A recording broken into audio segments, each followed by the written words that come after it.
Shalom semuanya. Pada tanggal 4 September 2022, gereja kita GBI Jalan Jenderal Gatot Subroto yang sering disingkat GBI Gatsu berusia 34 tahun. Haleluya! Tanggal 4 September 1988, kebaktian pertama dimulai di Karsa Pemuda dengan jumlah jemaat sekitar 400 orang. Sekarang jemaatnya sudah berjumlah sekitar ratusan ribu orang. Lebih dari 1.000 gereja yang tersebar di 5 benua dengan ribuan kul. Waktu saya bertanya kepada Tuhan tentang pesan yang harus disampaikan menyambut hari ulang tahun GBI Gatsu ke-34 ini, maka Tuhan memberikan pesan-pesan sebagai berikut. Pesan yang pertama, Tuhan mengingatkan bahwa dari tanggal 6 September 2021 sampai dengan 26 September 2022, menurut kalender Ibrani, kita memasuki tahun 5782 yang disebut dengan Pebet atau 82. Dari tanggal 26 September 2022 sampai dengan 15 September 2023, menurut kalender Ibrani, kita memasuki tahun 5783 yang disebut dengan P Gimel atau 83. P adalah angka 80 yang menggambarkan mulut. Jadi memasuki tahun Pebet 5782 dan P Gimel 5783, kita diingatkan kembali tentang mulut. Mulut kita harus dipakai untuk memperkatakan hal-hal surgawi, bukan tentang hal-hal duniawi. Tuhan Yesus berkata dalam Matius 12 ayat 36 sampai dengan 37. Tetapi aku berkata kepadamu, setiap kata sia-sia yang diucapkan orang harus dipertanggungjawabkan pada hari penghakiman. Karena menurut ucapanmu engkau akan dibenarkan, dan menurut ucapanmu pula engkau akan dihukum. Saya akan ingatkan bahwa kita semua harus berhati-hati dengan mulut kita. Juga dengan apa yang kita tuliskan di medsos. Apakah itu hoax atau ujaran kebencian, supaya kita jangan dihukum. Amsal 21 ayat 23 berkata, siapa memelihara mulut dan lidahnya, memelihara diri daripada kesukaran. Memasuki tahun 5783, kita diingatkan bahwa peranan mulut kita untuk mendeklarasikan firman Tuhan dan bernubuat. Mulut kita harus penuh dengan ucapan syukur dan perkataan yang saling membangun. Kita harus berkata jujur, bukan kebohongan. Orang yang sekali berkata bohong, dia akan terus berbohong untuk membuat ceritanya agar sepertinya benar dan masuk akal. Orang yang seperti ini akan berurusan dengan Tuhan. Hati-hati. Memasuki tahun 5783, kita juga akan melihat kasih karunia Tuhan yang luar biasa yang akan dicurahkan kepada mereka yang sungguh-sungguh mencari Tuhan. Berkat dan upah akan dilepaskan bagi mereka yang hidupnya intim dengan Tuhan. Namun, bersama dengan itu, akan ada pembersihan di rumah Tuhan dan penghakiman terhadap dunia. 1 Petrus 4 ayat 17 berkata, bahwa penghakiman dimulai dari rumah Tuhan sendiri. Keputusan-keputusan dan pilihan-pilihan yang diambil serta tindakan pertobatan dan pengampunan pada tahun 5783 ini, konsekuensinya akan dirasakan pada tahun 5784. Ingat bahwa tahun 5783 ini adalah tahun 2022 ini. Dan sebagian lagi pada tahun 2023. Sedangkan tahun 5784 adalah tahun 2023 dan sebagian tahun 2024. Jadi artinya apa yang kita lakukan pada tahun 2022 ini, konsekuensinya akan dirasakan pada tahun 2023 yang tinggal beberapa bulan lagi. Karena itu, saya mau ingatkan kita semua bahwa jangan main-main dengan Tuhan. Sesuai dengan Mazmur 18 ayat 21 sampai dengan 27. Daud berkata bahwa Tuhan memperlakukan kita sesuai dengan kebenaran kita. Tuhan akan membalas sesuai dengan kesucian kita. Terhadap orang yang setia, Tuhan berlaku setia. Terhadap orang yang tidak bercela, Tuhan akan berlaku tidak bercela. Terhadap orang yang suci, Tuhan akan berlaku suci. Tetapi terhadap orang yang bengkok, Tuhan akan berlaku belat-belit. Saya berpesan dengan sungguh-sungguh, agar jangan sampai kita dibelat-beliti Tuhan. Kita sering memperkatakan sesuai dengan 1 Korintus 2 ayat 9 yang berkata, apa yang belum pernah kita lihat, apa yang belum pernah kita dengar, apa yang belum pernah timbul dalam hati, semua disediakan bagi orang yang mengasihi Dia. Tetapi jangan lupa, firman Tuhan di dalam Ibrani 10 ayat 30-31 yang berkata, sebab kita mengenal Dia yang berkata, pembalasan adalah hakku. Akulah yang akan menuntut pembalasan. Dan lagi, Tuhan akan menghakimi umatnya. Ngeri benar kalau sampai jatuh ke dalam tangan Allah yang hidup. Dan ini juga akan terjadi kepada orang-orang yang bengkok, yang dibelat-beliti Tuhan. Sesuatu yang mengerikan akan terjadi dan dialami. Saudara, saya akan memberikan satu gambaran kepada saudara apa yang disebut dengan kengerian yang Tuhan berikan kepada orang yang bengkok, yang dibelat-beliti Tuhan. Orang itu akan mengalami apa yang belum pernah dia pikirkan, belum pernah dia lihat, belum pernah timbul dalam hati. Dia akan mengalami kengerian seperti itu. Sekali lagi, saya mau katakan kepada saudara, jangan main-main dengan Tuhan. Hari-hari ini, api pemurnian Tuhan sedang turun. Kau saja yang suci, Kau saja yang layak, Kau layak terima glory. Yesus Kau Tuhan,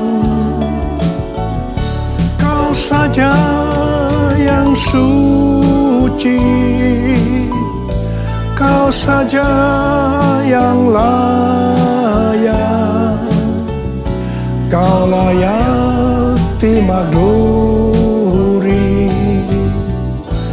Hanya Kau Tuhan. Pesan yang kedua untuk memasuki hari ulang tahun Gatsu ke-34. Tuhan mengingatkan kepada saya tentang apa yang Dia pernah pesankan pada hari ulang tahun saya yang ke-73 yang lalu. Di Markus 4 ayat 29 yang berkata, sebab musim menuai sudah tiba. Sebab musim menuai sudah tiba. Memasuki musim menuai ini, Tuhan memberikan pesan dari Lukas 12 ayat 1 sampai dengan 5. Di mana perikopnya berkata bahwa ini merupakan pelajaran khusus bagi murid-muridnya. Yaitu saudara dan saya yang menjadi murid-muridnya. Lukas 12 ayat 1 sampai dengan 5 berkata, sementara itu beribu-ribu orang banyak telah berkerumun, sehingga mereka berdesak-desakan. Lalu Yesus mulai mengajar, pertama-tama kepada murid-muridnya, katanya, waspadalah terhadap ragi, yaitu kemunafikan orang Farisi. Tidak ada sesuatu pun yang tertutup, yang tidak akan dibuka, dan tidak ada sesuatu pun yang tersembunyi, yang tidak akan diketahui. Karena itu apa yang kamu katakan dalam gelap akan kedengaran dalam terang. Dan apa yang kamu bisikkan ke telinga di dalam kamar akan diberitakan dari atas atap rumah. Aku berkata kepadamu, hai sahabat-sahabatku, janganlah kamu takut terhadap mereka yang dapat membunuh tubuh dan kemudian tidak dapat berbuat apa-apa lagi. Aku akan menunjukkan kepada kamu siapakah yang harus kamu takuti. Takutilah dia yang setelah membunuh mempunyai kuasa untuk melemparkan orang ke dalam neraka. Sesungguhnya aku berkata kepadamu, takutilah dia. Di sini Tuhan mengingatkan kita sebagai murid-muridnya. Yang pertama, jangan berlaku munafik. Jangan berlaku munafik. Jadilah orang yang berintegritas. Dan yang kedua, segala kemunafikan akan dibuka oleh Tuhan. Tidak ada sesuatu pun yang tertutup yang tidak akan dibuka. Dan tidak ada sesuatu pun yang tersembunyi yang tidak diketahui. Karena itu apa yang kamu katakan dalam gelap akan kedengaran dalam terang. Dan apa yang kamu bisikkan ke telinga di dalam kamar akan diberitakan dari atas atap rumah. Dan hal yang ketiga, Tuhan berkata, jangan takut kepada manusia yang hanya dapat membunuh tubuh, kemudian tidak dapat berbuat apa-apa lagi. Tetapi kita harus takut kepada Tuhan. Sebab Tuhan dapat membunuh dan setelah itu mempunyai kuasa untuk melemparkan orang ke dalam neraka. Terus terang saya mau berkata kepada saudara, kadang-kadang saya heran melihat orang yang tidak jujur kepada Tuhan. Meskipun dia mengatakan bahwa dia seorang murid, apa mereka tidak tahu bahwa apa saja yang kita perbuat, meskipun tersembunyi, bahkan apa yang kita pikirkan, Tuhan mengetahuinya. Sekali lagi saya mau berpesan kepada kita semua.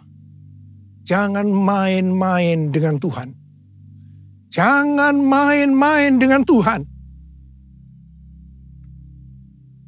Sehari setelah Tuhan berbicara kepada saya tentang Lukas 12 ayat 1 sampai dengan 5 ini, saya mendapatkan tayangan YouTube yang berisi pesan Tuhan untuk tahun 5783 dari Sitroth dan Rabbi Felix Halpern. Sitroth adalah host dari acara It's Supernatural yang banyak dikenal orang. Sedangkan Rabbi Felix Halpern adalah seorang nabi Yahudi Mesianik yang akurat, yang pernah dinyatakan meninggal secara medis, pernah melihat sorga dan hidup kembali. Dalam wawancaranya dengan Sitroth, Rabbi Halpern membagikan penglihatannya tentang tahun 5783. Dia melihat selubung-selubung akan dirobek. Sang singa akan merobek-robek selubung untuk menyingkapkan apa yang tersembunyi. Ini adalah tahun untuk memilih. Maka kuasa Allah akan menyingkapkan apa yang dilakukan oleh pemerintah-pemerintah di udara, yaitu kuasa-kuasa kegelapan. Tuhan berkata, umatku akan melihat ilah-ilah di balik aborsi, ilah-ilah di balik LGBT, ilah-ilah di balik struktur politik, dan ilah-ilah di balik perdagangan. Tahun 5783 adalah tahun di mana umatku menjadi lebih tajam memahami dan terbuka untuk melahirkan hal-hal baru. Selubung-selubung yang ada dari 7 gunung, arts and entertainment, seni dan hiburan, business, church, gereja, development of the poor, pelayanan kepada orang-orang miskin, education, pendidikan, family, keluarga, government, pemerintahan akan disingkapkan oleh Tuhan. Di tahun 5783 ini, keluarga, gereja, dan pemerintah akan menertibkan rumah tangga mereka Ini adalah tahun untuk bergerak maju. Perhatikan dan fahami apa yang akan aku tunjukkan sehingga kamu dapat memilih kata Tuhan. Dan Tuhan berkata, banyak yang telah keluar atau menyimpang dari posisi mereka dalam pelayanan mereka dalam kerajaan Allah. Tuhan berkata, apa yang kamu perbuat di tahun 5783 atau di tahun 2022 ini, konsekuensinya akan dialami di tahun 5784 atau tahun 2023 yang tinggal beberapa bulan lagi. Karena itu tahun 5783 atau tahun 2022 ini adalah waktunya untuk bertobat dari dosa yang tersembunyi. Ku mau hidup seturut kehendak Tuhan. Ku mau memberi semua yang ku dapat berikan. Ku mau cinta kau lebih dari semua. Ku tak dapat membalas kasih-Mu. Ku tak dapat membalas kasih-Mu.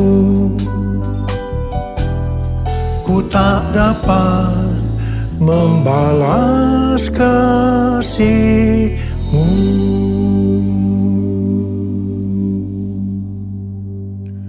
Saya sangat surprise dengan penglihatan dari Rabbi Felix Halper ini.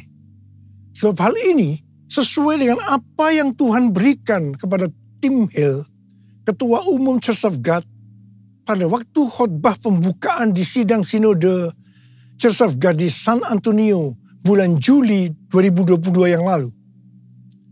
Khotbah dari Tim Hill ini sudah saya sampaikan pada bulan Agustus 2022, yaitu tentang ular beludak yang karena panasnya api yang besar keluar menyatakan dirinya dan menggigit tangan Rasul Paulus dengan maksud supaya Rasul Paulus mati. Tetapi ternyata hasilnya berbeda. Rasul Paulusnya tetap hidup dan malah dianggap dewa.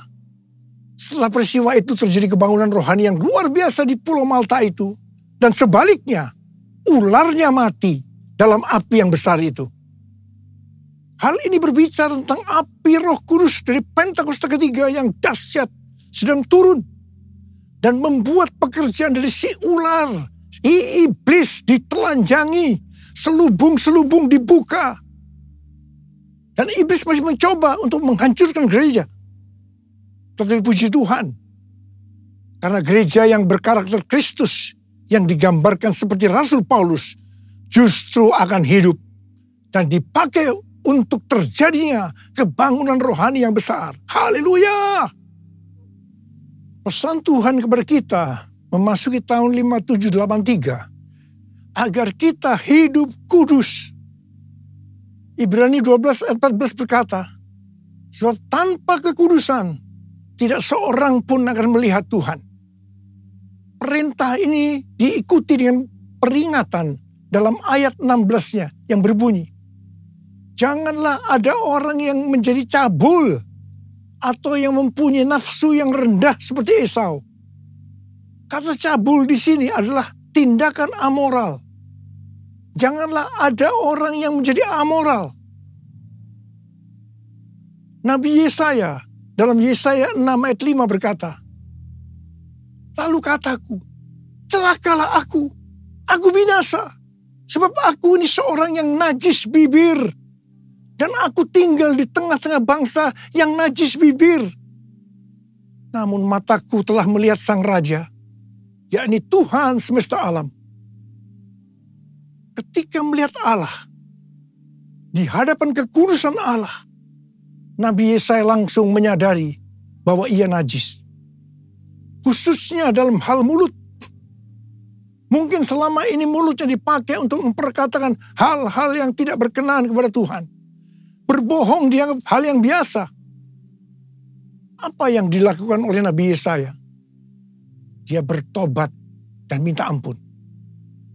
Setelah Nabi Yesaya bertobat dan minta ampun, maka serafim mengambil bara api yang diambil dari atas mezbah dan menyentuhkannya ke bibir Yesaya, sehingga kesalahannya dihapus dan dosanya diampuni. Setelah itu, Nabi Yesaya dipakai Tuhan secara luar biasa. Kalau ada di antara kita, apalagi seorang hamba Tuhan yang sedang berhadapan dengan api Tuhan yang turun, sedang berhadapan dengan kekudusan Tuhan, tetapi tidak merasakan dosa yang dilakukannya, dan dengan bermacam-macam alasan membenarkan dirinya, sehingga tidak bertobat dan minta ampun. Saya mau katakan, Anda harus hati-hati. Ingat, bagi orang yang bengkok, Tuhan akan berlaku belat-belit. Jangan sampai dibelat-beliti Tuhan. Kejarlah kekudusan. Sebab tanpa kekudusan, tidak ada seorang pun yang akan melihat Tuhan. Tuhan Yesus akan datang segera. Dan pengangkatan hanya bagi orang-orang yang hidupnya kudus. Orang-orang yang menjadi serupa dengan gambar Yesus. Dan menjadi murid Tuhan Yesus. Maranatha. Saya mau berdoa buat saudara. Mari kita katakan bersama-sama. Sucikan dan kuduskan hati ini untuk layak menghadap hadirat-Mu. Tubuh jiwa rohku kuserahkan padamu, ku menyembah-Mu. Saudara, mari kita periksa hati kita. Mungkin ada di antara kita selama ini menyembunyikan dosa. Dan sudah ingatkan berulang-ulang hari ini. Bahwa memasuki tahun 5783. Kita harus selesaikan dosa yang tersembunyi. Supaya tidak terjadi hal-hal yang mengerikan memasuki tahun 5784. Yaitu tahun depan yang hanya tinggal beberapa bulan lagi ini. Saya mau berdoa buat saudara. Mari kita periksa hati kita. Nanti, kalau Tuhan sudah berbicara pada saudara, jangan tahan. Minta ampun, selesaikan. Hari ini harus selesai. Mari yang mau, angkat tangan saudara, katakan bersama saya. Sucikan dan kuduskan hati ini untuk layak menghadap hadirat-Mu. Tubuh jiwa rohku kuserahkan padamu, ku menyembah-Mu. Tinggikan nama-Mu ya Tuhan, mulialah nama-Mu ya Tuhan. Tiada lain seperti Engkau ya Allahku, besar kuasa-Mu. Mari kita berbahasa roh sekarang. Kita berbahasa roh. Yang belum berbahasa roh jangan diam, katakan haleluya. Oh ranabakana maya ranabaya. Tuhan ampuni kami, Tuhan ampuni kami. Ampuni ya Tuhan, ampuni kami ya Tuhan. Kami berdoa buat anak-anak-Mu ya Tuhan, mereka sedang mengangkat tangan yang terbuka saat ini Tuhan. Dosa yang tersembunyi mereka selesaikan hari ini ya Tuhan. Dan Kau akan mengampuni mereka, Kau akan mengampuni, Kau akan menyembuhkan mereka dari sakit mereka. Mujizat terjadi dalam nama Yesus, Oh Rabashikara bala. Terima kasih Tuhan, terima kasih Abba, terima kasih.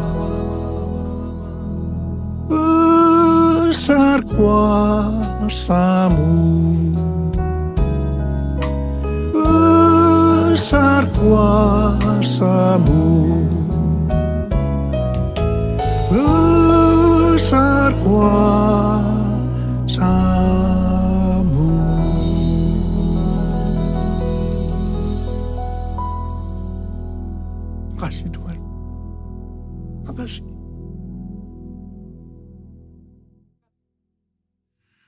Mari saudara-saudara, kita akan masuk dalam perjamuan kudus.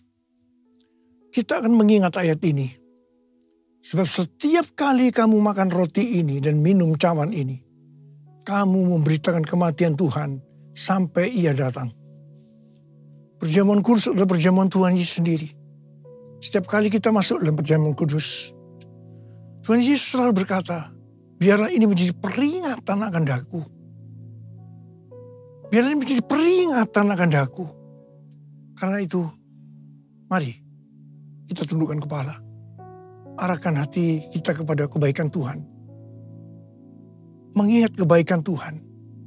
Supaya kita lebih mengasihi Tuhan Yesus. Kita lebih mengasihi satu dengan yang lain. Bapa, siapakah kami sebelum kami mengenal Engkau? Kami semua orang berdosa. Upah dosa adalah maut, mati. Tapi Engkau yang tidak berdosa telah dijadikan dosa oleh karena kami. Engkau harus turun dari surga mulia, mati ganti kami dengan penderitaan yang luar biasa. Sungguh kalau kami pikirkan betapa baiknya Engkau ya Tuhan. Engkau jadikan kami sebagai anak-anak-Mu. Engkau tuntun, Engkau bela, Engkau lindungi. Engkau sembuhkan kami, Engkau ajari kami, Engkau tegur kalau kami salah. Kalau kami salah juga dihajar oleh Tuhan. Itu Engkau ya Abah. Itu Engkau. Tuhan, terima kasih. Tuhan akan memberkati kita semua melalui perjamuan kudus. Tapi Tuhan mau kita makan dan minum dengan cara yang benar. Mari, sekali lagi, dalam perjamuan kudus ini, buka hati kita. Terbuka di hadapan Tuhan. Biarlah Dia berbicara. Kalau Dia mengingatkan dosa-dosa yang tersembunyi, yang selama ini kita sembunyikan. Ayo sekali lagi, kita minta ampun. Kita minta ampun. Ampuni saya Tuhan, ampuni Tuhan, ampuni. Ampuni ya Tuhan, ampuni. Kau lihat anak-anak-Mu yang sedang minta ampun kepada-Mu Tuhan. Ampuni kami semua ya Tuhan, ampuni. Makasih Abah. Kami akan masuk dalam perjamuan kudus dengan hati yang penuh ucapan syukur. Dalam nama Yesus. Amin.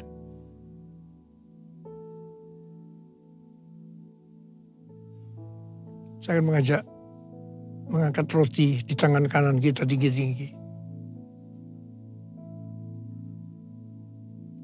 Sebab apa yang telah kuteruskan kepadamu telah aku terima dari Tuhan. Yaitu bahwa Tuhan Yesus pada malam waktu Ia diserahkan mengambil roti. Dan sesudah itu Ia mengucap syukur atasnya. Ia memecah-mecahkannya dan berkata, inilah tubuhku yang diserahkan bagi kamu. Perbuatlah ini menjadi peringatan akan aku. Saudara dikasih Tuhan, bukankah roti yang kita pecah-pecahkan ini adalah persekutuan kita dengan tubuh Kristus? Mari kita makan dalam nama Yesus.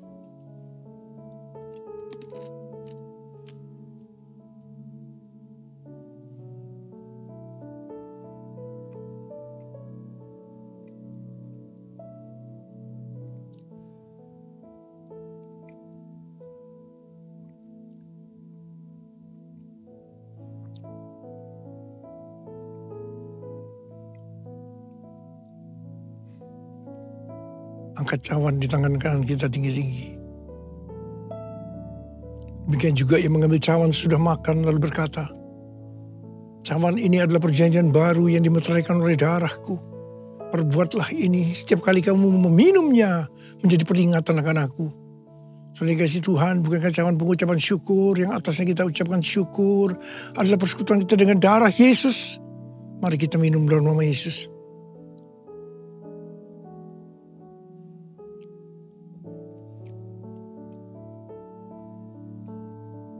Angkat tangan kita di hadapan Tuhan. Ucapkan syukur dan terima kasih dengan suara. Jangan diam. Tuhan, terima kasih ya Tuhan. Terima kasih ya Tuhan.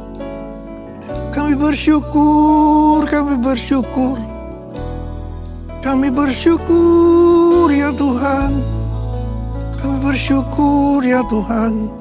Urarabasyarala barakana matakarab. Oh, bara. Ya Abba, ya Abba, ya Abba, ya Abba, ya Abba, ya Abba.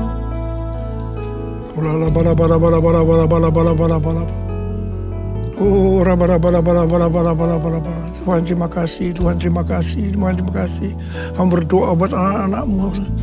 Mereka membutuhkan kesembuhan. Angkat tangan saudara yang membutuhkan kesembuhan. Terima kesembuhan. Terima, sembuh dalam nama Yesus, sembuh dalam nama Yesus, sembuh dalam nama Yesus. Terima mujizat Tuhan, terima. Oh Tuhan terima kasih. Terima kasih.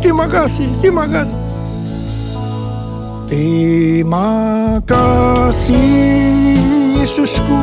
Terima kasih Yesusku. Puji syukur hanya bagi Tuhanku. Terima kasih Yesusku. Terima kasih Yesusku. Puji syukur hanya bagi Tuhanku.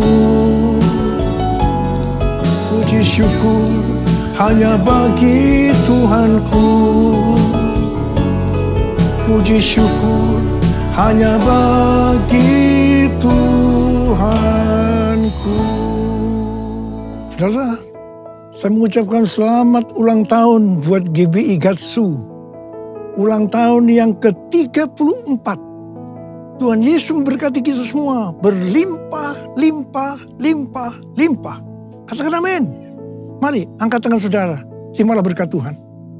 Kasih karunia yang berlimpah-limpah daripada Allah Bapa dalam Anak yang tunggal Yesus Kristus. Persekutuan yang manis dengan Roh Kudus menyertai saudara sekalian mulai hari ini. Sampai Tuhan Yesus datang menjemput kita di awan-awan dan bahkan sampai selama-lamanya. Yang percaya bersama-sama katakan amin.